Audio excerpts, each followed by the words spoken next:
Hi, this is Nazca Zada from Healthy Food, Happy You. We're so glad to be here at this Let's Move campaign in Washington, D.C. We'll also be interviewing celebrity chef Lauren Vanderpool. We'll show you around what's going on here. Let's go. Lauren, you have such a nice energy and you are everywhere, traveling all around the world. Aww. And then you're celebrity chef. You have a book out. Do you ever stop moving? That's a good question. I haven't had an opportunity to stop moving. I've just been, traveling. This is something that I love, touching the people, and whatever it takes, I do it. I was just saying I haven't slept at all, but I'm here, and I'm so grateful to be here celebrating Michelle Obama's obesity prevention campaign. Happy to be a part of such a huge campaign that's touching so many people. And so, I came out to make sure that I represent it, and I'm happy I did. And Lauren, you're local, and you grew up in this area. Born and raised, DC. Yes. How does it make you feel like for Let's Move initiative, Michelle Obama's? How makes you feel?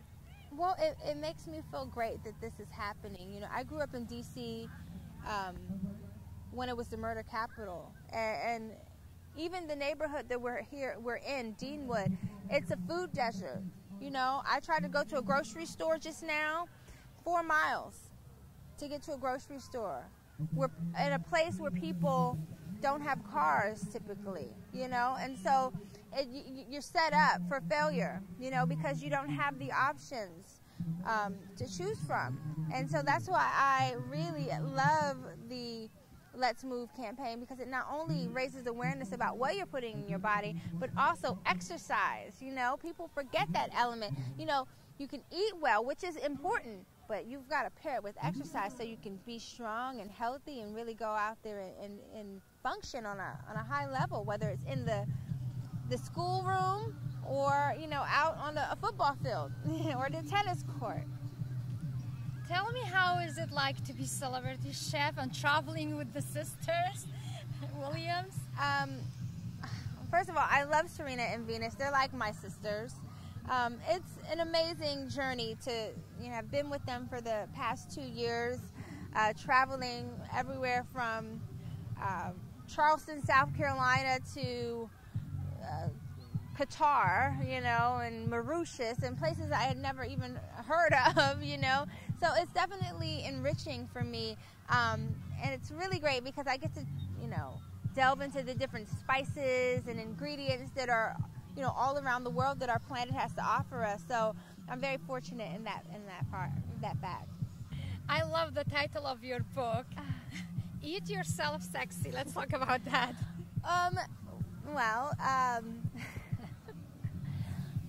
It's really self-explanatory. The foods you put in your body is basically what will become your molecular structure. So I promote eating healthy foods that make you sexy from the inside out. So that means that the water you're drinking, the type of food you're putting in your body, how it's grown, how it gets to your table. All of those things are important, and those are the things that I promote and that I share and expose my communities to.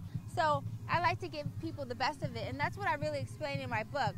I take you from learning how to lower your carbon footprint, what is a carbon footprint, why we're recycling, etiquette in farmers markets, like not bringing your dog, simple stuff, bringing your own bags, build relationship with farmers, and then also teaching you herbal recipes that are going to be great for you. So, if you got a little water weight, you can drink certain herbs like dandelion, burdock fruit, yellow dock fruit that will naturally help with the inflammation and get that water weight gone, girl, within days or even one day. I've got a couple of recipes that are more adult friendly, not kid friendly, but that'll be for the next episode. Definitely. Do you consider yourself completely raw? For me, there's this big uprising on the raw vegan movement, which I'm very happy about.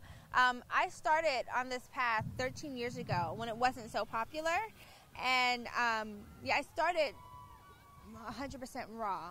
You know, I was just so passionate and excited about it. And as I've gone on in my journey, I've realized that depending on where I am, what the season is, and what I have access to, it really determines what I'm eating, you know. So I'm not as strict as I used to be as far as raw. I do about 80 to 90% raw foods, and the remainder I'll do some cooked, you know. But for the most part, you know, winters I love soup. I love a beautiful butternut squash. You know, a girl's got to live a little. I mean, I'm just saying, you know. But I do mostly raw, a lot of fresh juices, raw organic protein. I work out a lot, so I try to keep myself I do keep myself really healthy, very active, and just making sure that I'm putting life in my body. And that's really the important thing. It's beyond a label. It's beyond saying, oh, I'm raw, oh, I'm vegan. Just eat foods that are going to respond well to your body. And that's how and I don't force people to become vegan or raw. You know, I think that it's something that you can incorporate into your diet, and sooner or later you'll find that you'll be eating more of that than the other stuff, and you don't even have to stress about it. It's something that's effortless, that should be fun and exciting and sexy. Definitely. You have experience with like choosing the healthy lifestyle. We see a lot of beautiful kids around here. What advice do you have for adults to encourage the kids to eat more raw, healthy diet? Well, my thing is that you never want it to be a chore. You never want it to be like a big fight. You know, something as simple as incorporating a smoothie with simple ingredients, like the one that I made in there for the kids. Strawberries, mangoes, orange juice. If you want, you can add some protein, and it's a complete meal. Add a little spirulina or chlorella, then you're really, you know, taking it up a notch. It's really about adding more things. Children love smoothies, so you can always slip some spinach in there. You can always get some servings of vegetables into a fruit smoothie. So I would always say, you know, try to incorporate more brown rice, you know. Instead of white sugar, use raw honey or maple syrup, or even raw organic cane sugar is better than just your white sugar. Instead of using regular salt, use a pink Himalayan sea salt, $4, which has 84 different minerals that the body needs and doesn't get on a regular basis. And that's going to stretch out for, you know, you're going to be able to season your food and get all these minerals. I mean, you're like really in the building at that point, right? Also, changing the type of flours you're putting in your body. Instead of white flour, you can use a quinoa flour. You can use a wheat flour.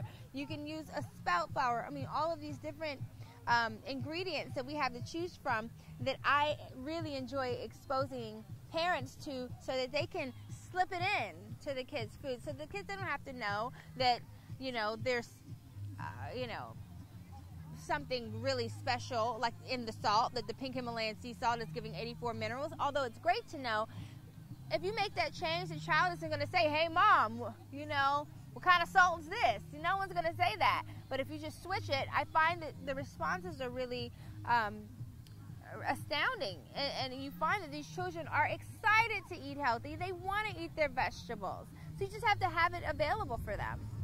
What's next for you?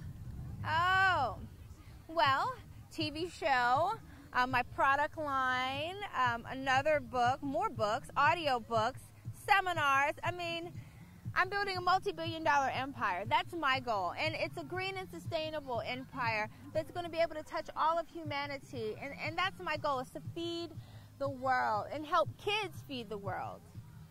So that's what's next for me. Lauren Vanderpool, thank you so much. It's a pleasure having you here. Thank you very much. I'm happy to be here.